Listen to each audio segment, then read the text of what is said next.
Яңгын коткару хезмәте хезмәткәрләре һөнәри бәйрәме уңаеннан 88-нче яңгын сүндерү часты гарнизонында тантана узды.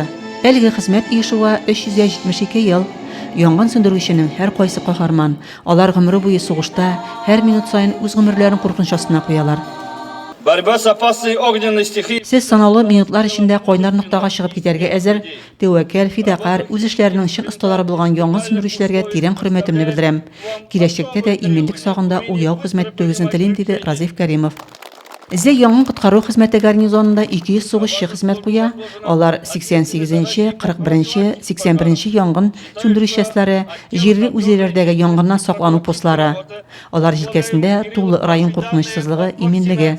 Профессионализм личного состава. Безнең гарнизон хезмәт нәтиҗәләре буенча республика күләмендә алдынгы урыннарда бара.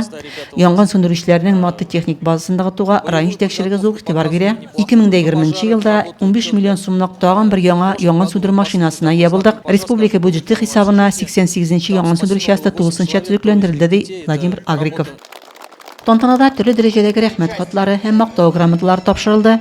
Благодарственными письмами главы Заинского муниципального района наградить Корнилова Сергея Анатольевича. Җитәкчелектән котлау сүзләре яңгырады. Уважаемые коллеги, поздравляю вас с профессиональным праздником Днем пожарной охраны. Хочу пожелать вам, чтобы у вас были всегда только спокойные дежурства. Һәлак булган коткаручылар истәлеген 1 минут тынлык белән искә алдылар.